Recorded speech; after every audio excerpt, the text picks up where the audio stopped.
हमें उन मस्जिदों को जब्त करना और तोड़ना शुरू करना होगा जहां लोकतंत्र विरोधी, स्वीडिश विरोधी, होमोफोबिक, यहूदी विरोधी प्रचार या गलत सूचना फैलाई जा रही है।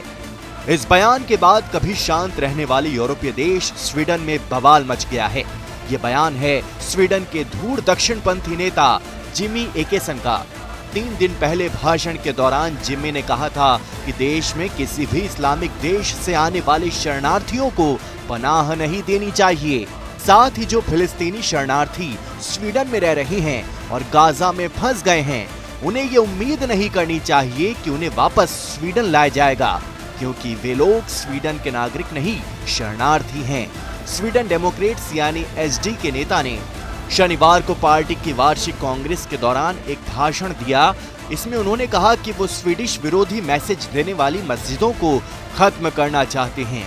साथ ही शरणार्थियों को नई मस्जिदें बनाने की अनुमति नहीं देनी चाहिए। जिमी एकेसन ने कहा था कि अलोकतांत्रिक, स्वीडिश विरोधी, होमोफोबिया और यहूदी विरोधी प्रचार फैलाने वाली मस्जिदों को जब्त कर उन्हें नेस्तनाबूद कर दिया जाना चाहिए। इसके साथ ही भाषण के दौरान एकेसन ने जोर देकर कहा कि स्वीडिश फिलिस्तीनी जो गाजा की यात्रा कर चुके हैं, उन्हें स्वीडन लौटने में मदद की उम्मीद नहीं करनी चाहिए। उनके इस बयान के बाद पूरे देश में बवाल मच गया है। तो दूसरी ओर तुर्की भी खलीफा बनने के लिए इस मामले में कूद पड़ा है।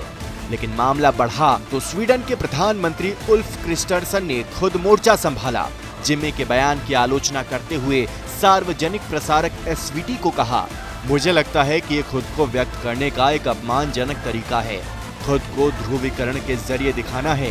ये दुनिया में स्वीडन की पहचान को खराब करता है। साथ ही प्रधानमंत्री क्रिस्टरसन ने एक्स पर एक पोस्ट में कहा कि स्वीडन में धार्मिक स्वतंत्रता का संवैधानिक अधिकार है। उन्होंने लिखा, स्वीडन में हम पूजा स्थलों को नष्ट नहीं करते। एक समाज के रूप में हमें हिंसक आतंकवाद से लड़ना चाहिए, चाहे उसका मकसद कुछ भी हो, लेकिन हमें एक लोकतांत्रिक और उदार देश के ढांचे के भीतर ऐसा करना चाहिए। उन्होंने एकेसन को अपने बयान पर दोबारा विचार करने को भी कहा है। इधर जिमी के बयान की सबसे ज्यादा चर्चा तुर्की में हुई। आलोचना के जवाब में उन्होंने स्वीडिश अखबार आफ्टनब्लाडेट में लिखे एक लेख में नाटो की प्रक्रिया को काफी थका हुआ बताया। इसके अलावा उन्होंने स्वीडन से एर्दोगन का खेल खेलना बंद करने को कहा। इसमें उन्होंने कहा कि मस्जिदों को गिराने की जरूरत नहीं होगी, लेकिन जहां कट्टरपंथी हैं उन्हें बंद किया जा सकता है। आपको बता दें कि तुर्की की ओर से सहमति नहीं मिलने के कारण स्वीडन नाटो की मेंबरशिप नहीं पा सका। तुर्की के राष्ट्रपति एर्दोगन ने स्वीडन से इस्लामोफोबिया वाली घटनाओं पर रोक लगाने को कहा है। यूरोप का सबसे शांत कहा जाने वाला देश स्वीडन पिछले कुछ वर्षों से आतंक की चपेट में है। देश में हाल में कुछ इस्लाम विरोधी कार्यकर्ताओं द्वारा कुरान की प्रतियां जलाए जाने की घटना के बाद आतंकवादी खतरे के स्तर को एक पायदान बढ़ाकर दूसरे उच्चतम स्तर पर कर दिया है।